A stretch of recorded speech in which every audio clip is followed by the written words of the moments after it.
નમસ્કાર મિત્રો, હું છું ગૌરાંગ વાસિયા. ટીસીટી રિહેબ સેન્ટરની ટ્રીટમેન્ટ વિશે તમને માહિતી આપું એ પહેલાં ટૂંકમાં મારો પરિચય આપીશ. હું પોતે મારા જીવનના 18થી 20 વર્ષ સુધી મેં આ દારૂના વ્યસન પાછળ મેં ગુમાવ્યા છે મારા જીવનના.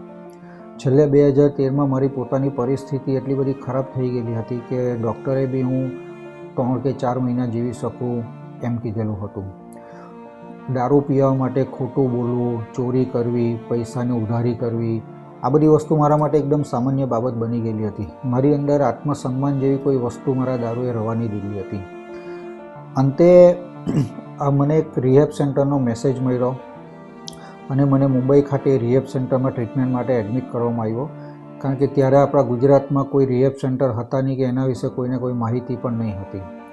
અને હું જ્યારે ત્યાં ટ્રીટમેન્ટમાં હતો ત્યારે જ મને અંદરથી આ એક વસ્તુનો અહેસાસ થઈ ગયેલો હતો કે મારા જેવા વ્યક્તિને જો આ દારૂના વ્યસનમાંથી કે બીજા કોઈ પણ પ્રકારના નશાના વ્યસનમાંથી બહાર કાઢવું હોય તો એનો માત્ર ને માત્ર એક સાચો ઉપાય આ જ છે.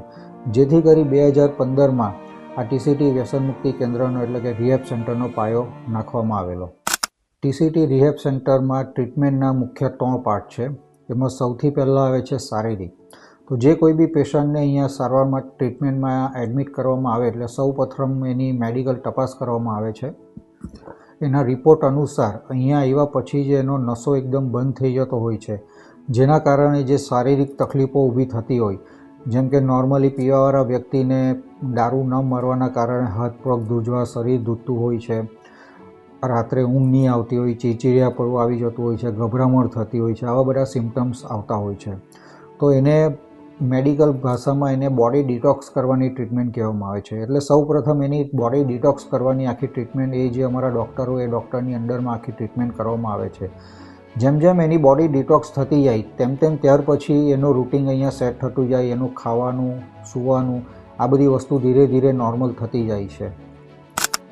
શારીરિક પરિસ્થિતિ સુધર્યા બાદ બીજો સ્ટેપ આવે છે માનસિક સુધારનો. એટલે કે અમારી માનસિક સારવારની જે મેઇન ટ્રીટમેન્ટ છે એની શરૂઆત થાય છે. આમાં મુખ્ય group counselling, individual counselling, group therapy, anger management session, yoga, આવી અલગ અલગ થેરાપીના માધ્યમથી ટ્રીટમેન્ટ કરવામાં આવે છે. કોઈ બી પેશન્ટ માનસિક રીતે બીમાર હોય છે નશાના કારણે, જેમ કે એનું જે માનસિક આકર્ષણ જે હોય છે એના નશા પ્રત્યે એ સૌ પ્રથમ તૂટવું બહુ જરૂરી હોય છે. નોર્મલી જે વ્યક્તિ એડિક્ટ બની ગયેલો હોય, જે એનું માનસિકતા કેવી હોય છે કે કોઈ પણ એના જીવનનો સારો સમય હોય તો એને નશાનો સહારો લેવો પડતો હોય, કોઈ ખરાબ સમય આવ્યો હોય, કોઈ ટેન્શન આવ્યું હોય તો આવી પરિસ્થિતિમાં પણ એ નશાનો સહારો લેતો હોય. કહેવાનો મતલબ કે એના જીવનનું જે કેન્દ્રબિંદુ હોય, સેન્ટર પોઈન્ટ, એ એનો નશો બની ગયો હોય છે. નશો કરવા માટે કોઈ પણ એક બહાનું એનું મગજ ખાલી કાયમનું શોધતું રહે છે. તો જ્યાં સુધી એનામાં જે માનસિક સુધાર લાવવાની જરૂર છે, એનું નશા પ્રત્યેનું જે માનસિક આકર્ષણ બની ગયું છે, જ્યાં સુધી એ તૂટશે નહીં, એ માનસિક સુધાર એની અંદર આવશે નહીં, તો ત્યાં સુધી એનું નશો છોડવું શક્ય બનવાનું નથી. આ બધી વસ્તુ માટે અમારી ગ્રુપ કાઉન્સલિંગના સેશનો, ઇન્ડિવિજ્યુઅલ કાઉન્સલિંગ, યોગા, આ બધી પદ્ધતિથી ધીરે ધીરે એની અંદર માનસિક સુધાર લાવવાનું કામ થાય છે. ત્યાર પછી નેક્સ્ટ સ્ટેપ આવે છે આધ્યાત્મિક.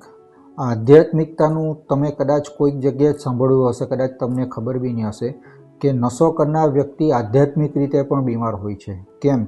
કારણ કે પહેલાં તો એક રિહેબ સેન્ટર એવી જગ્યા છે કે જ્યાં આગળ પેશન્ટને ફેમિલીના કન્સર્નથી એડમિટ કરવું પડતું હોય છે મોટે ભાગના. કેમ? કારણ કે આ એક એવી બીમારી છે ને કે જેમાં બીમાર વ્યક્તિ પોતે એ વસ્તુ સ્વીકારવા તૈયાર નથી થતો કે હું પોતે બીમાર છું, કે હું વ્યસની છું, જેના કારણે ફેમિલીના કન્સર્નથી આ વસ્તુ કરવામાં આવે છે. હવે નશાના કારણે એનું વાણી, વર્તન, વ્યવહાર જે હોય છે એટલી હદ સુધીનું બગડી ગયું હોય છે કે જે પરિવારમાં, જે સમાજમાં આપણે રહીએ છીએ એમાં આ બધી વસ્તુ સ્વીકાર્ય હોતી નથી. એ સમાજની જે મુખ્ય ધારા કહેવાય એ ધારા પરથી એ હટી ગયેલા હોય છે. તો આના માટે અમારે ત્યાં રેગ્યુલર પ્રાર્થના, મેડિટેશન જેવી થેરાપી કરવામાં આવે છે કે જેનાથી એની અંદર થોડી સ્થિરતા આપણે લાવી શકીએ છીએ, કે જેનું મગજ થોડુંક સ્થિર થાય છે અને એનું જે વાણી, વર્તન, વ્યવહાર હોય છે એની અંદર સુધાર આવે છે.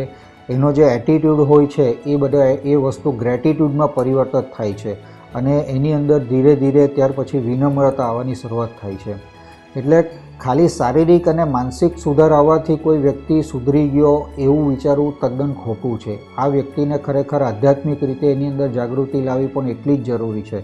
કારણ કે નશો કરનાર વ્યક્તિ ખોટું બોલવું, લડાઈ ઝઘડા કરવું, પોતાની જવાબદારીઓથી ભાગવું, આ બધા લક્ષણો એની અંદર સામાન્ય હોય છે, જે ફરી પાછા એની અંદર આ બધી વસ્તુનો સુધાર કરવો અત્યંત જરૂરી છે. તો જ આ વસ્તુ શક્ય બનવાની છે. તેમજ ટીસીટી રિહેબ સેન્ટરમાં અમે આધુનિક સુવિધાઓ સાથે, આધુનિક પદ્ધતિ સાથે કામ કરીએ છીએ. જેમ કે આ માનસિક સારવારના સેશન્સોની સાથે સાથે એન્ટરટેનમેન્ટ પણ પૂરું પાડીએ છીએ, કે જેમાં ઇન્ડોર ગેમ જેમ કે table tennis, chess, carrom, outdoor game જેમ કે cricket, volleyball, kabaddi, swimming pool છે, જીમ છે, તો આ બધી એક્ટિવિટી પણ કરાવવી અત્યંત જરૂરી છે. કેમ કે નશો કરવાવાળા વ્યક્તિની એક માનસિક નિર્ભરતા બની ચૂકી હોય છે એના નશા પર, કે જીવનની કોઈ પણ મજા કરવી હોય તો એના માટે એણે નશાનો સહારો લેવો પડશે. આવું તો અહીંયા દરેક એક્ટિવિટી શુક્રવારે કોફી નાઇટનું આયોજન કરીએ છીએ, કે જેથી એ લોકો વગર નશાએ અહીંયા ગાડી ગરબા રમે છે, ડાન્સ કરે છે. તો આ એક અંદરથી એ લોકોને એક એવો અનુભૂતિ થાય છે કે આજે વગર નશાએ બી અમે અમારા જીવનની આ બધી મજાક કરી શકીએ છીએ. ને આ વસ્તુનો અહેસાસ એ લોકોને કરાવવો અત્યંત જરૂરી છે, જેના માટે આ દરેક પ્રકારનું એન્ટરટેનમેન્ટની સગવડ પણ અમે એ ઘરે રાખી છે. તેમજ એક ખૂબ જ અગત્યની વસ્તુ કે જમવા બાબતે પણ અમે કોઈ પણ કોમ્પ્રોમાઇઝ નથી કરતા, કે બહારના કોઈ વ્યક્તિ પર કે કોઈ અલગ જગ્યા પર વિશ્વાસ નહીં કરતા. અમે જમવા માટે પોતાનું અમારા ઘરનું ડાઇનિંગ હોલ છે, તો જ્યાંથી જ અહીંયા ગાડી જમવાનું આવે છે.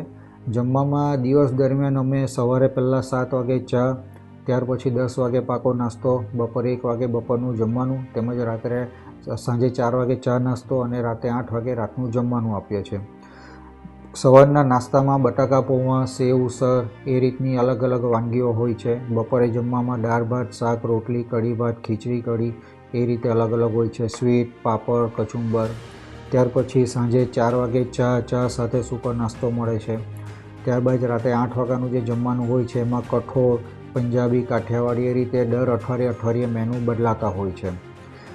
અમારે ત્યાં ખાસ એની કાળજી લેવામાં આવે છે કે નોર્મલી અહીંયા પીવાવાળા વ્યક્તિ જ્યારે નવા અહીંયા દાખલ થાય છે ત્યારે એમનાથી પૂરતો ખોરાક લેવાતો નહીં હોય.